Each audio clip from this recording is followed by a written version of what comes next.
Right, lovely. So I'm going to talk a bit about vision impairment in childhood. And I guess the very first thing to do is to talk about terminology because, as ever, these things change and they're very far from clear. So in the UK, the term now sort of officially being used is vision impairment, which refers both to blind and partially sighted children. Just to be very confusing, in other countries that's not the case. So, for example, in America, visual impairment means being partially sighted. But anyway, if you see sort of documentation about children on EHCPs and other things, then the vision impairment, or still very often visually impaired, is the term that is used. So, in terms of prevalence, to be blind or partially sighted in childhood is extremely rare. It's about 1 in 500 children. And that has all sorts of consequences for service providers, whether you're a hub or a school. It means that in, say, a typical primary school, the chances of having a blind child is extremely remote. So of the 25,000 or so visually impaired children in the UK, only about 1 in 6 is totally blind. And even then, most of them have some perception of light. And of the whole group of 25,000, about 2/3 to 3/4 have additional disabilities. So to have a child who just can't see in your school or being served by your music service is very rare. But clearly the duty of the Equality Act is that we should make anticipatory duty. So it's important that at least people have an awareness of where to turn should a child with no sight turn up. Yep. So some of the causes. Well, actually, the most common cause is really one of the most complicated ones. We've got this thing called, what used to be called cortical visual impairment, is often called now cerebral visual impairment. And that actually means that the parts of the brain that process visual information, or the pathways leading to them, the optic nerves, aren't working very well. And this often happens with children with severe or profound and multiple learning difficulties. In fact, it's the case that most children with profound and multiple learning difficulties have challenges in processing visual information. And it can be really quite confusing. Children also with, say, on the autism spectrum who aren't very good at sensory integration, for example, may well have difficulties in processing what they see. And it's really difficult to get our heads around. There's a kind of simplicity, I think, to saying if you can't see at all, then we can't really appreciate what it's like as a sighted person, but at least we can have an idea that a child can't see at all, so clearly they're going to need certain kinds of help. A child with cortical visual impairment may well be able to see things in certain contexts. They may well be able to see things if they're very motivated to look for them. They may be able to recognize familiar faces, but not unfamiliar faces. And things like lighting and even the language that you use to persuade them to look at something, it can be terribly important. It may well depend a lot on tiredness or the impact of certain medications that children take. And so the best we can do really as a visiting musician or as a music teacher in a school is to seek the advice of the qualified teacher of the visually impaired who might be supporting the child, or parents in particular, or of course the child themselves if they're able to articulate what they can see. The children with cortical visual impairment usually have learning difficulties, as I say, so it can be doubly difficult. You need a lot of insight and imagination, I think, and just really keen observation to see if you do something, perhaps the child's eyes move to look at it. And cortical visual impairment is very often associated with things like oxygen deprivation at birth, for example, infections or brain injuries. You probably know, I'm sure you do, that the part of the brain that does the seeing is at the back, and so there's quite a long journey from the eye at the front via the optic nerves, which cross over in the brain to get to the back of the head. And so there's plenty of opportunity for things to go wrong in terms of tumours, for example, in terms of bang on the back of the head can really upset vision. So some of the most common causes, apart from CVI, are disorders of the optic nerve, the bit that takes the message from the eye to the brain. And something you'll often see on statements or EHCPs is ONH, which is optic nerve hypoplasia. In other words, the optic nerve has failed to develop completely. And there's lots of reasons why this can be the case. It can well be genetic. It can also be linked with maternal alcohol or drug abuse in the first trimester in particular, when so much is developing. It can be associated with diabetes or infections during pregnancy. So things like rubella, which is pretty well hopefully stamped out now, used to be a common cause of ONH. There's a whole set of eye conditions related to the retina. So things like retinopathy of prematurity, which is what affects premature babies. When I started working with blind children at a school for the blind back in the 1980s, 40% of all the children I worked with had ROP. So it's one of those ironies of medical advances, isn't it? The babies were being kept alive, and they're still being kept alive today at 23 weeks something. But the risk of having a severe visual impairment is quite significant, particularly if oxygen isn't well controlled. So it's interesting because when I was working with that group, it was very common in the UK. It's rarer now, and the children that do have ROP tend to have multiple disabilities. But now, if you go to developing countries, it's much more common because they sort of moved ahead, but haven't got all the panoply of medical interventions that we might have, say, at Great Ormond Street or at the Evelina. Labour congenital amaurosis is another. When I say it's common, I mean it's still extremely rare. But if you look at the children coming through the Amber Trust, we often see LCA. And it's a rare genetic disorder that causes a severe vision loss, typically from birth.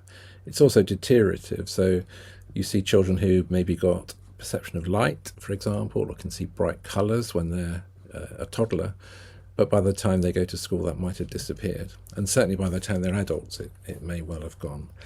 So it is a deteriorative condition, but quite a lot of children with LCA don't have any sight to start with.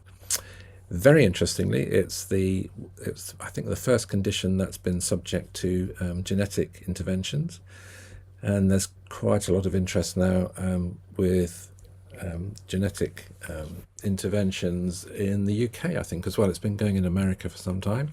So a child with LCA, they can remove some of the retinal cells, do a bit of gene editing, put them back without the faulty gene, and the child can. They haven't restored a child's sight completely, but they've certainly improved it a lot. So we can imagine that this is an area that will only increase in the future.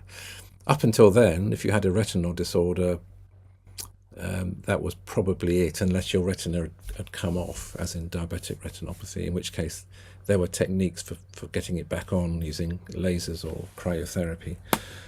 But actually there has been nothing you can do to the actual retinal cells until recently. So that's a big new development. And then there are what are called inherited retinal dystrophies, and the most well-known of those is tunnel vision or retinitis pigmentosa. And that's when the cells start to deteriorate from the outside of the eye inwards. And so children, you'll see that it's very often first noticed when a child bumps into things in the dark, because that's the edges of your eyes are the night vision part. It's like the opposite of macular degeneration, which I'm sure people are familiar with if you've got older relatives, which starts from the middle of the eye, the macula. You get not again very rarely, but things like meningitis or encephalitis with the brain. A brain infection can cause damages to vision, and also accidents and other injuries. I mean, hopefully now we get less firework injuries, but certainly they were pretty common about 40 or 50 years ago, with children bending over to look at a firework and having it in their eye. So what's the impact on the child? Well, if you can't see from birth, or can see very little, it has a huge impact on the way that the brain wires itself up. There's this figure which I always slightly smile about, that 80% of incoming information is thought to be visual. It's the kind of thing ChatGPT might come up with. I never actually found the academic paper that says it, but this seems to be the myth, or the common folk knowledge amongst those working with blind children. So for sure, anyone who's had a baby who can see will know how much vision plays a role in their learning, in their social skills, in their language development. And also vision is the great coordinating sense. So when you see something, that brings together the proprioception, the touch, it brings together the hearing as well, because you see something vibrating and it's making a noise. So vision has a role beyond purely being vision, in that it coordinates all the other information. And with the lack of vision, a blind child can have quite disparate information that isn't actually rooted in a other perceptual experience.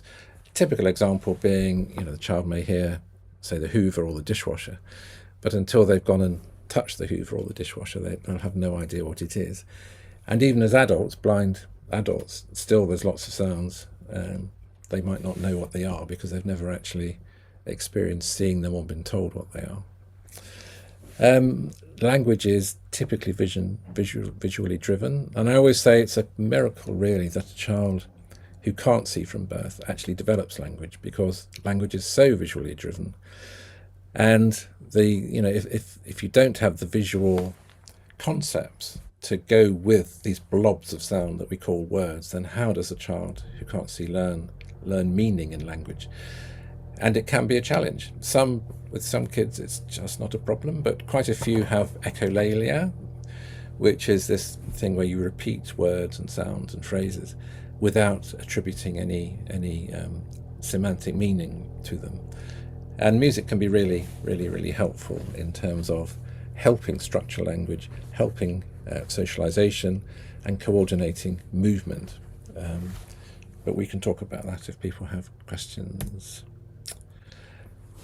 What about musical development? Well, there used to be what was thought to be an old wives' tale that blind children were better at music. It turns out that it's absolutely true. We've done tons of research over the years. And that doesn't mean every blind child's going to be the next Ethan Locke, who won the Young Musician of the Year piano, for example. But there's a much higher tendency for children to engage with sound and music. It's an important part of their play, it's important as an expression of emotion, and it's important for emotional regulation, more than would otherwise be the case. And again, our research shows that music can be hugely helpful in bonding, helping a baby bond with its parents and siblings. It can be really important in terms of discovering about the world, and above all, it's a source of play and having fun. And lastly, in terms of the impact on the child, blind children, blind from birth, may well have perfect pitch. And again, our own research with the Amber Trust and elsewhere says that just under half of children who are congenitally blind, including those with severe learning difficulties, may well have absolute pitch. They may not realise they have it. And the parents may not realise they have it, and their music teacher may not realise they have it. But it's actually quite important, because of course it affects the way that you teach the child. Children with profound and multiple learning difficulties don't have absolute pitch. And the reason for that is absolute pitch typically manifests itself between 18 and 24 months. And those with profound learning difficulties are developmentally up to the age of about 12 months. So they haven't yet had the chance to do that. Having said that, children with very severe learning difficulties, including non-verbal children, can have absolute pitch. I actually love working with those children, because you can have such an impact by tapping into this ability they've got. And as I say, if you're going to get AP, it's almost almost all the time happens, it's in place by about 24 months, long before parents realise it. And that compares with about 1 in 10,000 people as a whole. And the kind of absolute pitch that blind children have is not the sort of AP that some musicians have, whereby you can tell what your notes are like on the piano or on your instrument, and is affected by tiredness and alcohol and other things that affect the brain. Blind children, whether it's a spinning top or a car going by, whatever it is, the whole world to them is like this great orchestra of sounds that they can understand. Of course, there's a huge impact on the family. The most important and instant thing is that almost no family expects to have a blind child or a partially sighted child, because it's so rare. Of course, some do. They may have discovered through in utero testing that the child is likely to have a visual impairment. There may be a familial connection, but on the whole, the reaction to being told your baby's blind is huge shock, denial, and huge emotional anguish. And there's the usual pattern of grieving that parents go for. They grieve for the child they don't have. They feel desperate that their child can't see them. They feel powerlessness because the parents' time they look all around the internet for cures and discover there isn't one. They then go through feelings of guilt very often because they think it somehow must be their fault, particularly if it's a genetic thing. They may have difficulty in bonding with their child because the child may reach out to them, but the parent may find it hard if they can't make that eye contact, which is usually so important. And of course, there may well be depression. And the impact on siblings is always underrated, but those working with any child with disabilities knows that the impact on the mental health and welfare of siblings can be huge, because inevitably a child with a severe disability like blindness sucks so much energy and emotional energy and time away from them. The most important thing, I think, thinking of the Amber Trust, is that so often with our service called Little Amber that Sophie's going to talk about, it's very often a music practitioner going into a family, say with a 3 or 4 or 6 month old or a year old. You may well be the first person to make contact with that family who's had a positive message. And it can be quite uplifting when you explain to the parents how the child's perceiving the world, the richness that they can perceive that we probably don't in terms of their auditory abilities. And they can see how music can help them bond, how they can play with their child through music, and it's an enormously positive experience. To find out more about before COVID, so BC, we made a set of videos really to help teachers and parents called Sound Touch, which you can find on the Amber Trust website. And these were really in response to the hundreds of questions I get a year about how do I teach a blind child? Am I allowed to touch them, their hands, for example, to help? All these questions. What about memory? What about notation? They're all dealt with in great detail on the website. There's something like 12 or 13 case studies of children, right from babies up to a young woman who's studying music at Oxford that we've supported. So the whole gamut of musical ability and interest is there, and I hope people seem to find them the videos very helpful. We've had tens of thousands, maybe even 100,000 views on them as a whole. So do use the resource. I shall stop sharing. There we go. Thank you, Adam. That was really interesting. Do you want to has anybody got any questions immediately around sort of the conditions that Adam's talked about? I guess I had one that came to mind, and I think you and I have touched on it before, Adam. Can you perhaps comment on how much visually impaired children can visualize? I know that sounds like a crazy question, but in terms of if they don't have the ability to see, and obviously often techniques that we rely on in terms of talking to children is often around getting them to think about things and imagine things. So I don't know if you want to touch on visualization. So there's two things really, Sarah. One is the degree of vision the child has is crucial, and whether the child has seen or not is crucial. So if you're working with a child who perhaps had their vision, they might have a condition like retinoblastoma, which is one of the commonest eye cancers in children. And typically they would have their eyes, perhaps removed at the age of 2. So a child who's seen up to the age of 2 will have those visual memories for life, and that their brain will have wired up in a certain way, and they will have certain concepts that they'll probably keep with them. So things like perspectives, for example. As you probably know, my wife's blind. There's so many things I've learned over the years. One was we were on the Isle of Wight looking across to the mainland, which is about 4 or 5 miles, and I could see the sun glinting on cars, and she was amazed that I could see something 5 miles away. But then I could put my finger in front of my face and I could block out a whole row of cars. And you can imagine, if you've never seen, that's quite a difficult thing to get your head around. Some blind children are really, really amazing at having concepts of a different kind. And a simple example would be walking around a square. So certain children, like a house or sort of a school building, you'd start off, you'd take 10 paces, turn right, take 10 paces, turn right, take 10 paces. Now, a sighted child, to get back, would of course just run the other side, wouldn't they? A blind child, most blind children would have to retrace their steps. But every now and then you get a little 4-year-old who just got it. They just understand where they are in space. And so it's very dependent on the child. Some very intelligent blind children are hopeless at spatial awareness. So they may be brilliant at abstract algebra or something, but can't.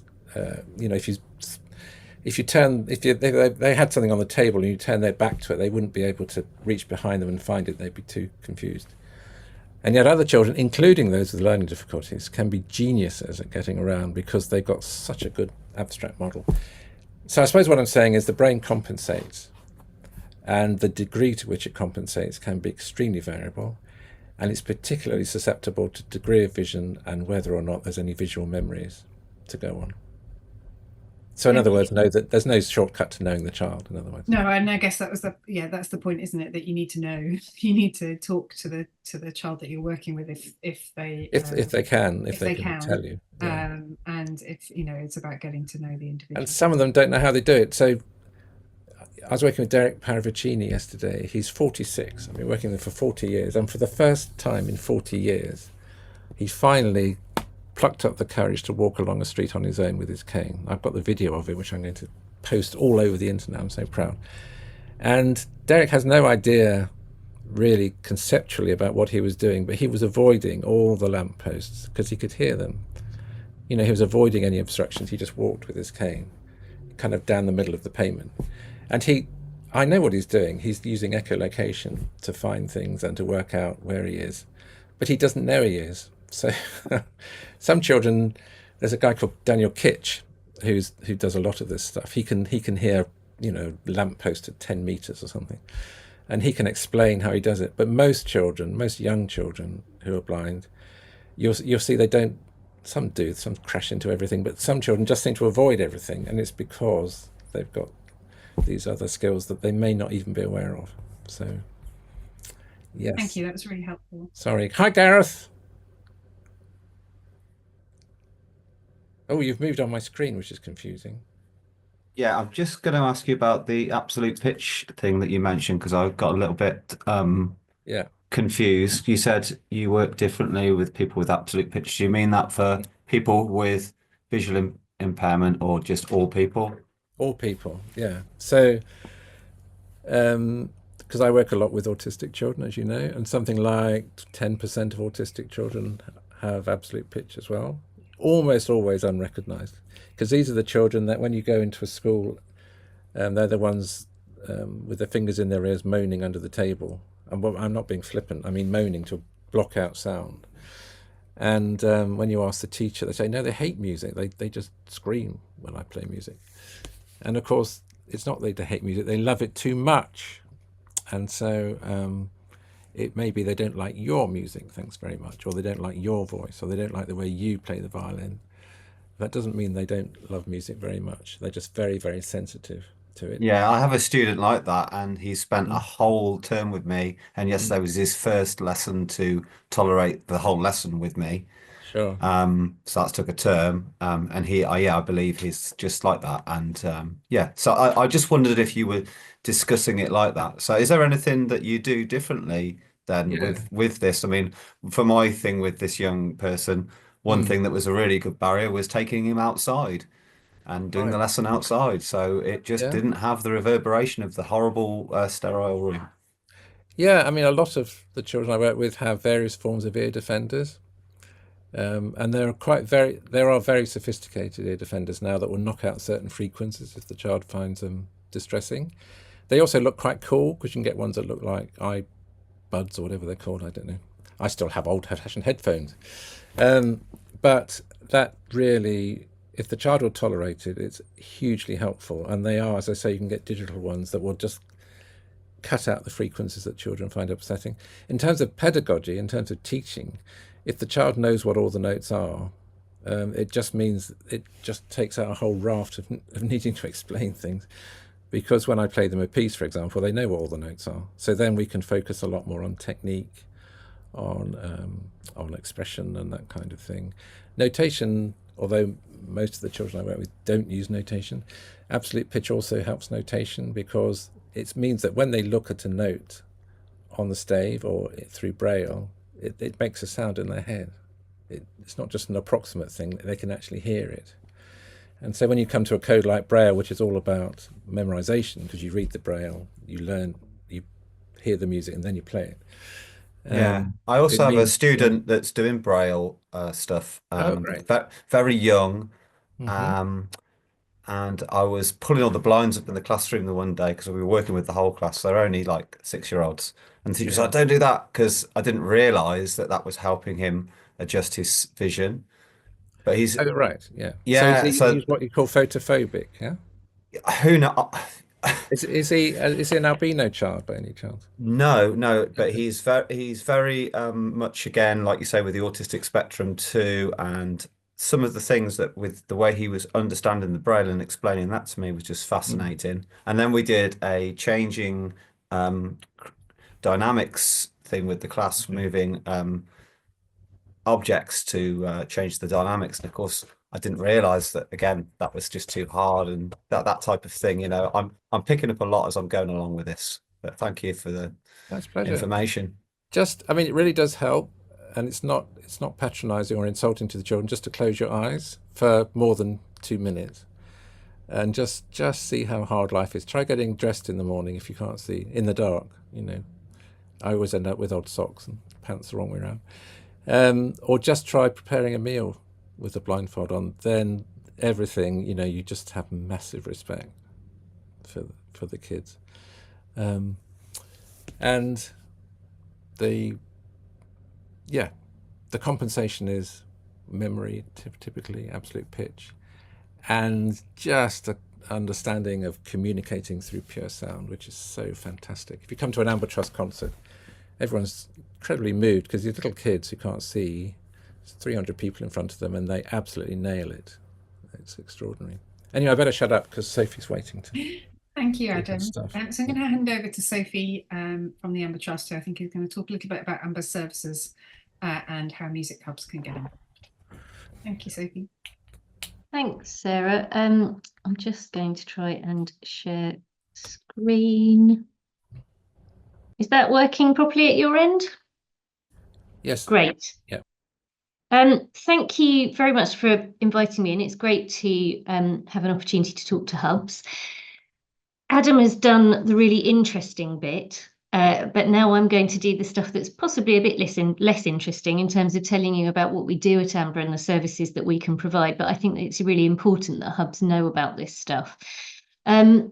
So first of all, background. it's a special year for us because it's our 30th anniversary. Amber has been around for 30 years, so we're very busy with birthday celebrations and a big concert this year, and publishing new resources and that kind of thing.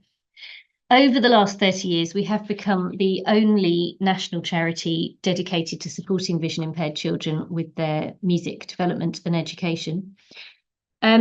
We have slightly moved away from using the language of therapy quite as much as we used to. We did used to talk a fair bit about music therapy.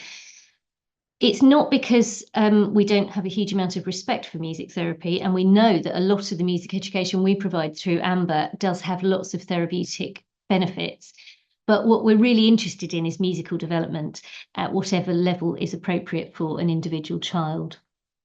Our core value is really, really important because it's ensuring that vision impairment and other disabilities doesn't ever prevent a child from accessing the appropriate musical opportunities that they should have. So it's really about making sure that the young people we work with have the same opportunities as their fully sighted peers. So why do we exist? What's the reason? These are the four main barriers that we find our beneficiaries face when trying to access music education. So the first one is prejudicial attitudes, and those are usually brought about through misconceptions or ignorance at some level. So people perhaps making an assumption that a blind child has limited abilities, or that a child with a learning disability won't be able to grasp certain musical concepts. So that is quite a big barrier, because if you start off from the point of view of not expecting a child to achieve anything, there's very little hope that they will.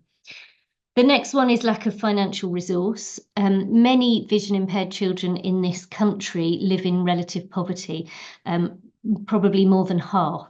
So that means that those families are struggling with day-to-day living costs. So the idea that they can afford music lessons when they can't pay their heating bills, it is ridiculous to them, even if they know that their child could really, really benefit from music. So it's a really significant barrier.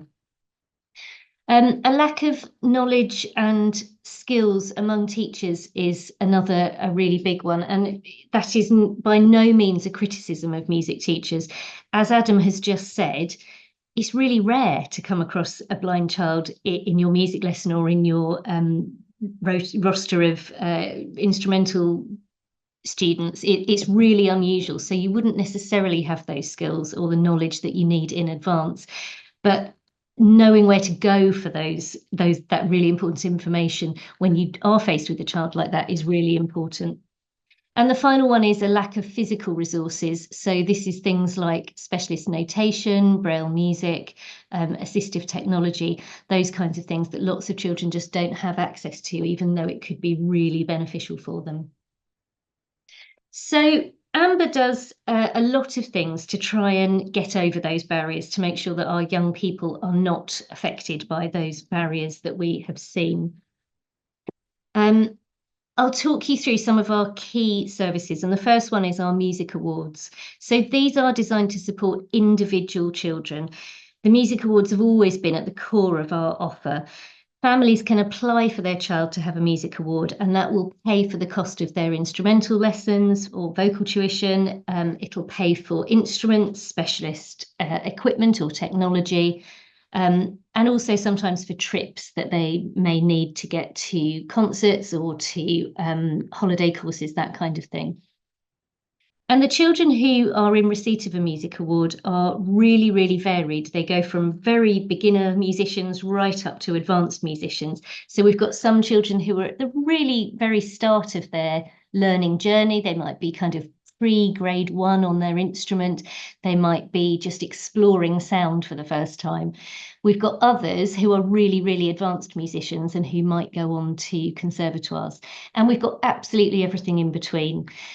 When we have a child who's not quite ready to embark on instrumental tuition, we do offer a 1-year music development award, and that's with the idea that a child can try lots of different instruments. They can develop their general music skills before they commit to something more specific. I mentioned graded exams. lots of our children do graded exams, but traditional grade exams are not appropriate for all of the young people who have Amber Music Awards. So we do encourage progression in whatever form is appropriate for the child who's received that award.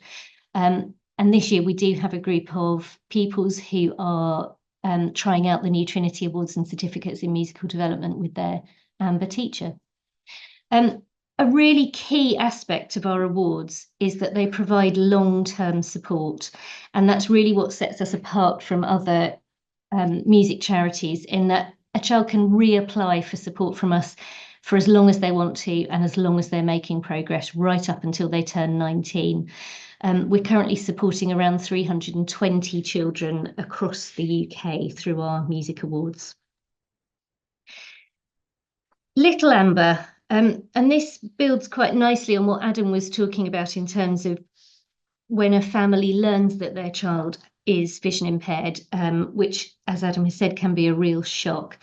Little Amber is designed to support those families in the very early stages when they've got a child under the age of 5.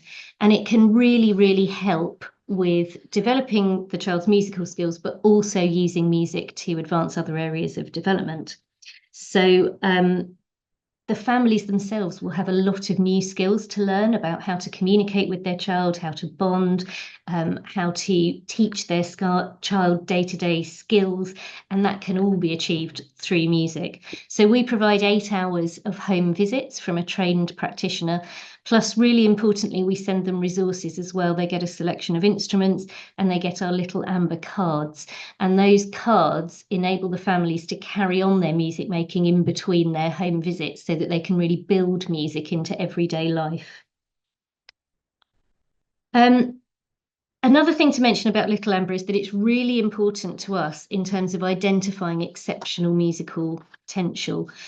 We all know that the earlier we start learning, the better. And if we identify children under the age of 5 who really are going to be fantastic musicians, then it means that we can support them long term once they're progressed past Little Amber. We've got just over 100 families on this service at the moment. Amber Plus is the next one. Amber is for the families of blind and partially sighted children who have got complex needs, aged 5 to 19. And again, it's designed to help families engage with their son or daughter through music. It develops the child's musical skills, but it's also using music to advance other areas of development like language, socialization, and to foster well-being. Again, it's a great opportunity for identifying exceptional musical potential, and we have had a number of children through Amber Plus who are really outstanding musicians. So it is really important to us that this allows us to identify those children. We've got about 120 on that scheme at the moment. Again, they get 8 hours of home visits plus resources. With Music in Mind is a really specialised programme for children with neurodegenerative disease, like perhaps Batten disease is the one that most people are familiar with, which is sometimes described as juvenile dementia, and it is often characterised by sight loss. And this programme is a little bit more flexible than some of our others because it's very much led by the child and what the child needs at this particular stage of their disease that they come to us. So some children want to have music lessons, they can continue learning their instrument. Other children may not be able to cope with that, and so they have home visits. And again, we have resource cards that families can use so that they can work musically with their child in between home visits. It's a much smaller cohort for us. It's a really specialised programme, so we've got around 30 children on that programme at the moment. And the final direct service I want to talk about, so where we're directly working with children, is Amber Together or workshops. And this is where we provide workshops to school or community settings so that groups of blind and partially sighted children can make music together. Again, it's varied depending on the setting, so the kind of workshops that we provide will be very different depending on where they're taking place. But we usually try and deliver our workshops for a limited amount of time. So we're providing maybe 2 terms with the view that we're upskilling the teachers or the group leaders to deliver that work in the long term without our support. And last year we had just over 150 children who benefited from AMBER workshops. I want to talk a little bit about managing demand, because we have seen a huge increase in demand in recent years. Over the last 5 years, we've had around a 50% increase in demand for our services. So at the moment, we do have waiting lists in place for the first 3 that you can see on here, Music Awards, Little Amber and Amber Plus. We're able to keep With Music in Mind open at all times because we have very generous funding from the Linbury Trust that pays for that. Amber Together is currently open for schools, so we can take on more schools. We've got Paul Hamlin funding for that, but not community groups at the moment. Just going back to the first 3 awards, Little Amber and Amber Plus, as I said, we've got waiting lists and we're not currently taking new applicants, except for where the hub in that area is one of our hub partners. And I will move on to talk a little bit about that now. So we are just embarking upon a new hub pilot programme where we're testing out partnership working with different hubs. And we've got 3 on board at the moment, Southampton and Isle of Wight, Lancashire and Merton, and David's in the meeting, so David can tell you about Merton. I don't need to do that. The idea of this partnership project is that those hubs in the pilot are going to work with us to agree co-funding models for children in that area.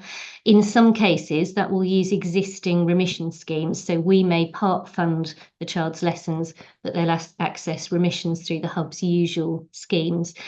But it will be slightly different in every hub area.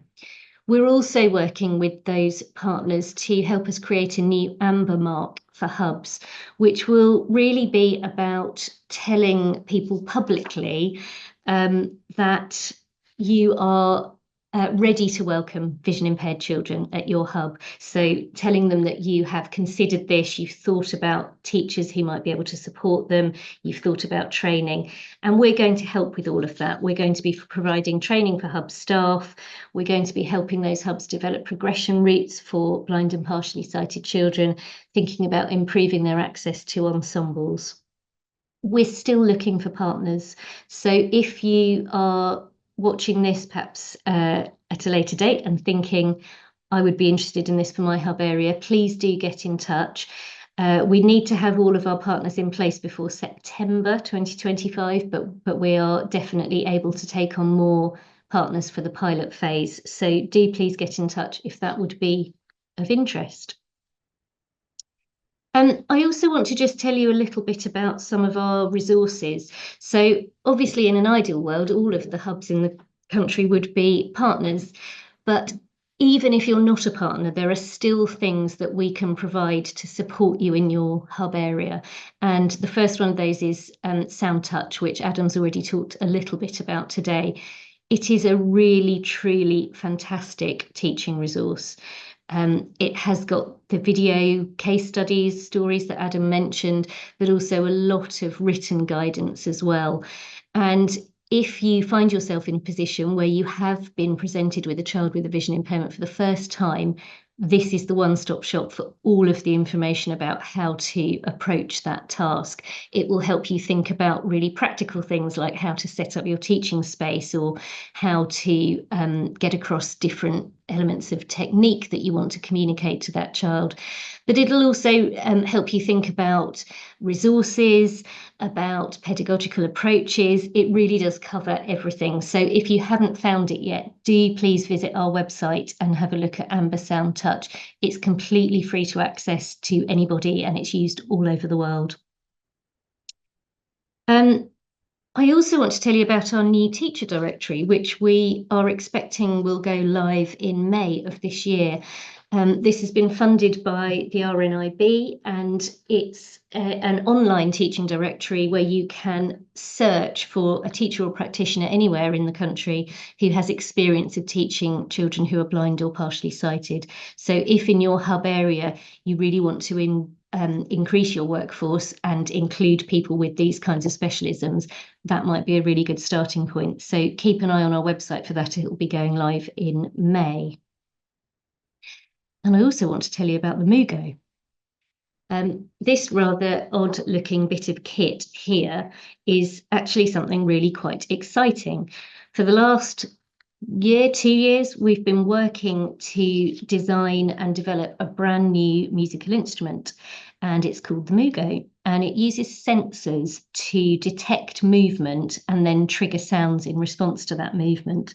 It was originally designed for children on our With Music in Mind service, so children with Batten disease who had quite restricted mobility. So we were looking for ways that they could make music without having much kind of physical dexterity.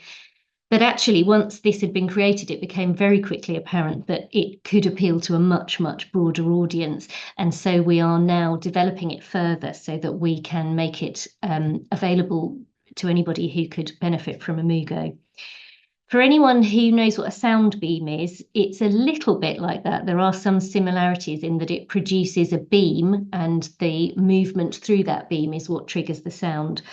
But in some ways, it's quite a lot simpler than a sound beam, and it's quite a lot cheaper to produce. So we're not entirely sure what the cost will be at the end of the design and development process, but it's certainly going to be nearer to the couple of £100 mark rather than the sort of £2,000 mark. We worked on this with Time, Technology and Music Education, on the original project design, and Adam has led on it alongside an accessible instrument maker called Gowan Hewitt. And we're now developing the device further. At the moment, what we've got is a prototype, and we're developing it further so that we can create educational resources that will support the use of the Mugo so that it's easy for a non-specialist to use. We're hoping that it will be available to buy in the not too distant future. So if that's something that might be interesting to you at your hub, please do get in touch. Let us maintain a list of people who are interested, and we can keep you posted when it's ready. That's it. Any questions? Sophie, thank you so much. It was really great to hear about all of Amber's services that you offer and the support you can offer to music hubs. I don't know if anybody on the call live has got any either experience they'd like to share about working with children with visual impairments in a music setting, or have got questions for Sophie or Adam. I had a couple that I prepared earlier in case we didn't have an audience. So shall I kick off? So Adam, do you want to share with us what sort of teaching strategies you found most effective when working with students who have visual impairments? Yep. So I would say the great thing about working with children who with differences or disabilities is that I think it improves you as a teacher overall. And my experience of working with blind children was all about sound first. So in a way, being relieved of the obligation that so many people feel to look at those funny little dots on a piece of paper and worry about those is gone. So you just use music as a natural language of improvisation, of playing by ear, of expressing yourself through music. Then if it's appropriate for a child, you can then move on to using notation in Braille, for example, or large print notation. But above all, I think that experience of music as a vibrant, natural language that you share in a sort of joyous way with your children is just the most lovely experience. And it still is, 40 years on, it's still fun. I was doing a session this morning with Derek and a severely autistic young woman, and they just, neither of them spoke, she can't speak anyway, but they just had this wonderful conversation in sound with no presumptions as to what was right or wrong, and the natural musicianship shines through if you let it. Then the really joyous thing is then applying that to other children that normally you'd think might have a more conventional introduction to things. I'm a great believer in get the kids playing or singing and having fun, and then all the learning attaches itself to that. And yeah, it seems to work because the kids keep coming back, so must be doing something right. And I mean, the fact that we've got, I mean, it's a good thing and a bad thing. We're totally overwhelmed with children who want to learn. And I think that's because the kind of approach we advocate is music first, music first, music first. Thank you.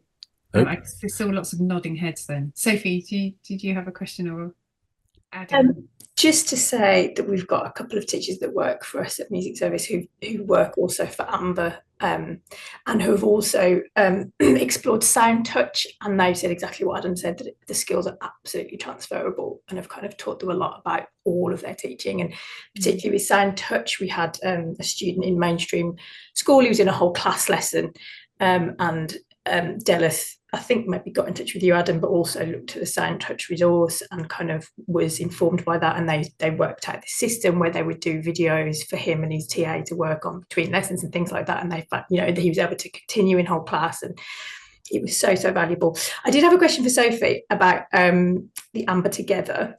So how does that work? Like, is that in visually impaired schools, or is that in mainstream schools, or what's the kind of criteria? How do we? A really good question. So the criteria we have is that 50% of the children need to be blind or vision impaired. So we do have workshops taking place in schools that are not just for vision impaired children. They're special schools generally. Right. But what we find is that they quite often in those schools will have divided the children into subgroups, and it's quite easy for them to meet our criteria, basically. But also, you know, as you've just said, a lot of the approaches that we're taking are really, really valuable across the board in a special school setting. So actually, even for the children who are not vision impaired, they're still gaining a huge amount, and the teachers who are getting CPD out of the process are learning ways to engage those children as well as the vision impaired children. So it's it's a win-win all round, really. For sure. Yeah, and so we contact you if we're interested in. Yeah, we're on the lookout for 4 schools at the moment who would like to be involved, because we've just had our funding confirmed for this, and we've got spaces for 4 more schools for the next year. So get in quickly. Yeah, I will. Yeah, that's very exciting and hot off the press news. So if anybody, has got an idea of how they could make that work in their schools, then get in touch. And I'm right in thinking that we fund it completely, don't we, Sophie? The schools need to make a very small contribution, but it's it's less than 10% of the overall cost, so it's affordable for most schools. Yeah. And so presumably could a hub organise something in a school but include pupils from other schools? Yeah, we would consider that. The programme has to include CPD for staff, so as long as the staff are learning through the process, that would work. Right. Look forward to a flood of applications. So what kinds of instruments are particularly accessible or difficult for visually impaired students, and how do you address those challenges? Do you want to have a go? So funnily enough, I was at a symposium for teachers working with deaf children on Friday, and the Ruth Montgomery was kind of leading the session as a deaf musician, and she put the question to the group, what instruments are suitable for deaf children, and of course there was a sort of silence because everyone was a bit embarrassed because they hadn't really thought about it, and then of course the answer is same for blind children, whatever they want to learn. So there's nothing that's impossible for a blind child or a deaf child to learn. And as with all things, motivation is the key. If the child is determined, and just as we were preparing to do this talk, one of the first children I worked with was completely blind, had severe learning difficulties, and played the vibraphones with 4 sticks. And you think of the difficulty of just sitting by the piano and hitting a note when you can't see is hard, but blind children do it. And then you think of adding 6 inches onto the end of that and hitting something in space. You think this is impossible. And the guy was playing the most, virtuosic things. So where there's a will, there's a way. I don't think we should just say, well, that's not a good idea because you can't see. We certainly get a lot of children applying to us who play the piano. I think it's fair to say that that's the majority. We do get very excited when there's other instruments that come forward. But the other thing that we've seen recently, which I always think is really interesting, is children who want to change instrument after learning the piano for a few years.